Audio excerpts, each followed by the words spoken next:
इस वीडियो में हम पढ़ेंगे BA second year political science का जो सेकंड पेपर है जिसका नाम है भारतीय संविधान और राज्य व्यवस्था। उसके मोस्ट इम्पोर्टेंट क्वेश्चंस जो आपके एग्जाम में आ सकते हैं। तो सबसे पहले देखेंगे छोटे क्वेश्चन जो 2 नंबर के होते हैं जिनका आंसर 20 से 25 शब्दों में देना होता है। तो छोटे वाले क्वेश्चनों में पहला क्वेश्चन है, द्वैध शासन का क्या अर्थ है। तो द्वैध का मतलब होता है दो। तो द्वैध शासन का मतलब है शासन के विषयों को 2 भागों में बांट देना, एक हस्तांतरित और दूसरा रक्षित या आरक्षित विषय। दूसरा क्वेश्चन है नेहरू रिपोर्ट। तो जब भारत ब्रिटेन का गुलाम था तो ब्रिटिश सरकार ने भारतीयों को चुनौती दी थी कि भारतीय अपना संविधान स्वयं तैयार नहीं कर सकते हैं। तो इस चुनौती का उत्तर देने के लिए भारतीयों ने मोतीलाल नेहरू की अध्यक्षता में एक समिति का गठन किया था और उस समिति ने अपनी जो रिपोर्ट प्रस्तुत की उसको कहा जाता है नेहरू रिपोर्ट। तीसरा क्वेश्चन है, भारतीय राष्ट्रीय कांग्रेस की स्थापना कब हुई थी। तो भारतीय राष्ट्रीय कांग्रेस की स्थापना 28 दिसंबर 1885 को हुई थी। चौथा क्वेश्चन है, मुस्लिम लीग की स्थापना कब हुई थी। तो मुस्लिम लीग की स्थापना हुई थी 30 दिसंबर 1906 को हुई थी। कब हुई थी? 30 दिसंबर 1906। पांचवा क्वेश्चन है, 42वें संविधान संशोधन 1976 के माध्यम से संविधान की प्रस्तावना में कौन कौन से शब्द जोड़े गए। तो इस संशोधन के माध्यम से प्रस्तावना में 3 शब्द जोड़े गए थे, समाजवाद, पंथ निरपेक्ष और अखंडता। छठा क्वेश्चन है, मूल अधिकारों को परिभाषित कीजिए। तो मूल अधिकार ऐसे अधिकार होते हैं जो व्यक्ति के व्यक्तित्व के विकास के लिए आवश्यक होते हैं और जिनकी गारंटी संविधान द्वारा दी जाती है और जिनका उल्लंघन होने पर सर्वोच्च न्यायालय यानी कि सुप्रीम कोर्ट उपचार प्रदान कराता है, उनको बोलते हैं मूल अधिकार। तो मूल अधिकारों में 2 बातें होती हैं, एक तो इनका उल्लेख संविधान में होता है यानी कि संविधान के द्वारा इनकी गारंटी दी जाती है, और दूसरा यदि किसी व्यक्ति के मूल अधिकारों का उल्लंघन होता है तो सुप्रीम कोर्ट उस व्यक्ति को उपचार प्रदान कराता है। 7वां क्वेश्चन है, अनुच्छेद 32। तो अनुच्छेद 32 है संवैधानिक उपचारों का अधिकार, यानी कि यदि किसी व्यक्ति के मूल अधिकारों का उल्लंघन होता है तो वह व्यक्ति सुप्रीम कोर्ट में जा सकता है और सुप्रीम कोर्ट उस व्यक्ति को अनुच्छेद 32 के तहत उपचार प्रदान कराता है। 8वां क्वेश्चन है, अध्यादेश को परिभाषित कीजिए। तो जब संसद का अधिवेशन नहीं चल रहा होता है तो राष्ट्रपति मंत्रिपरिषद की सलाह से एक आदेश पत्र जारी करता है जो कानून के विकल्प के रूप में होता है, यानी कि कानून की तरह ही काम करता है, उसको अध्यादेश कहा जाता है। यानी कि अध्यादेश क्या होता है? एक आदेश पत्र होता है जो राष्ट्रपति द्वारा जारी किया जाता है। 9वां क्वेश्चन है, अनुच्छेद 324। तो अनुच्छेद 324 में है चुनाव आयोग अर्थात निर्वाचन आयोग। 10वां क्वेश्चन है, न्यायिक पुनरावलोकन का अर्थ। तो न्यायिक पुनरावलोकन तो हम काफ़ी बार पढ़ चुके हैं। न्यायिक पुनरावलोकन का मतलब होता है यदि कार्यपालिका या व्यवस्थापिका कोई ऐसा कानून बनाती है या ऐसा कार्य करती है जो संविधान के प्रतिकूल हो तो सर्वोच्च न्यायालय ऐसे कानून या कार्यों को असंवैधानिक घोषित कर सकता है या रद्द कर सकता है। इस क्रिया को या इस शक्ति को न्यायिक पुनरावलोकन कहा जाता है। 11वां क्वेश्चन है, जनहित याचिका का अर्थ।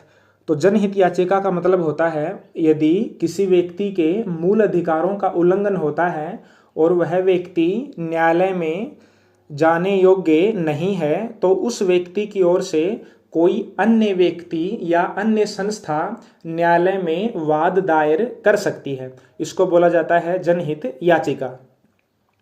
12वां क्वेश्चन है न्यायिक सक्रियता का अर्थ।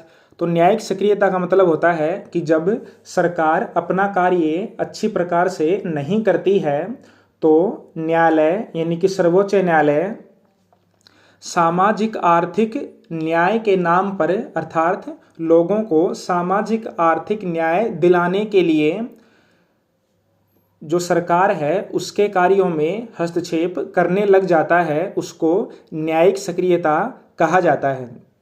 यानी कि सर्वोच्च न्यायालय सामाजिक न्याय के नाम पर जो सरकार के अन्य अंग होते हैं, जो कार्यपालिका होती है या व्यवस्थापिका होती है, उसके कार्यों में इंटरफेयर करने लग जाए। 13वां क्वेश्चन है राज्यपाल की 2 सविवेकीय शक्तियों का नाम बताइए। तो राज्यपाल की 2 सविवेकीय शक्तियां हैं। पहली शक्ति तो ये है कि राज्य विधानमंडल द्वारा पारित विधेयकों को राष्ट्रपति के लिए आरक्षित करना, और दूसरी ये है कि विधानसभा में किसी राजनीतिक दल को स्पष्ट बहुमत न होने पर अपनी इच्छा से किसी व्यक्ति को मुख्यमंत्री नियुक्त करना। इसके अलावा एक शक्ति और भी होती है, वो ये होती है कि किसी राज्य में राष्ट्रपति शासन लगाने के संबंध में राष्ट्रपति को रिपोर्ट भेजना। सविवेक का मतलब होता है जहां पर राज्यपाल को मंत्रिमंडल की सलाह की आवश्यकता न पड़े। 14वां क्वेश्चन है क्षेत्रवाद का अर्थ। तो क्षेत्रवाद का अर्थ होता है कि अपने क्षेत्र को दूसरे क्षेत्र से अधिक महत्व देना, और जब कभी अपने क्षेत्र के हितों और राष्ट्रीय हितों में विरोधाभास उत्पन्न हो तो क्षेत्रीय हितों को ज़्यादा महत्व देना, वो होता है क्षेत्रवाद। 15वां क्वेश्चन है आतंकवाद की परिभाषा। तो आतंकवाद एक ऐसी विचारधारा होती है जो लोगों में भय या डर फैला करके अपने उद्देश्यों की प्राप्ति करना चाहती है।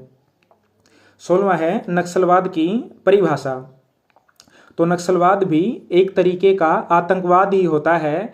नक्सलवाद का उद्देश्य होता है सशस्त्र क्रांति द्वारा यानी कि लड़ाई लड़के सामाजिक आर्थिक न्याय की प्राप्ति करना। 17वां क्वेश्चन है गणतंत्र का अर्थ। तो गणतंत्र का मतलब होता है ऐसी शासन व्यवस्था जहां पर राज्य का अध्यक्ष या शासन का सर्वोच्च अध्यक्ष या सर्वोच्च प्रमुख जनता द्वारा प्रत्यक्ष या अप्रत्यक्ष रूप से चुना जाता हो।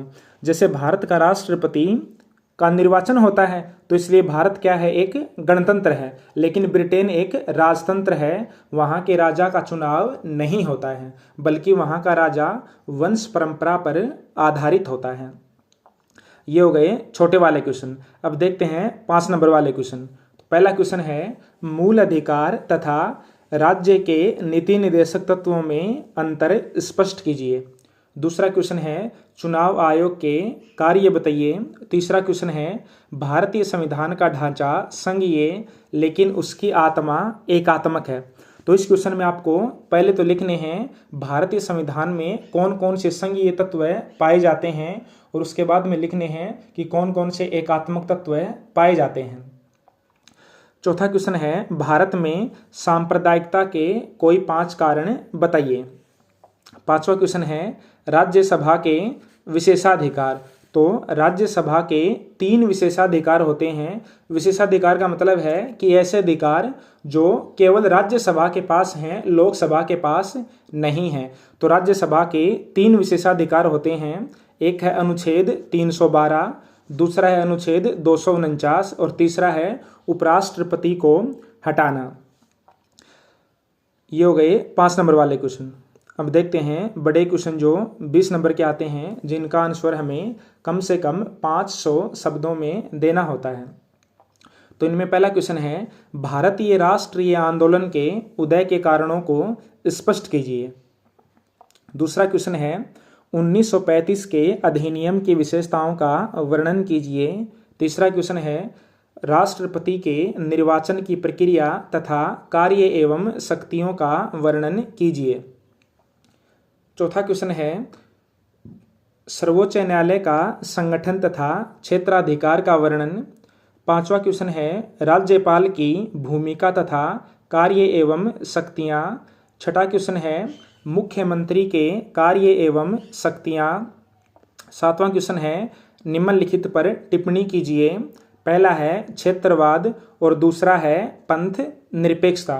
पंथ निरपेक्षता और धर्म निरपेक्षता दोनों लगभग एक ही बात होती हैं, लेकिन भारतीय संविधान में पंथ धर्म निरपेक्षता की बजाय पंथ निरपेक्षता को लिखा गया है। इनमें ज़्यादा फर्क नहीं होता है। इसके अलावा इनमें एक क्वेश्चन और ऐड कर लेना आप कि 1919 के अधिनियम की विशेषताएं। तो ये हो गए हमारे जो BA second year political science की जो दूसरी बुक है, दूसरा पेपर है भारतीय संविधान, उसके मोस्ट इम्पोर्टेंट क्वेश्चन। और देखो मोस्ट इम्पोर्टेंट क्वेश्चन का मतलब ये नहीं होता कि यही सारे क्वेश्चन एग्जाम में आ जाएंगे, बल्कि इनका मतलब ये होता है कि इनमें से ज़्यादातर क्वेश्चन आ जाएंगे।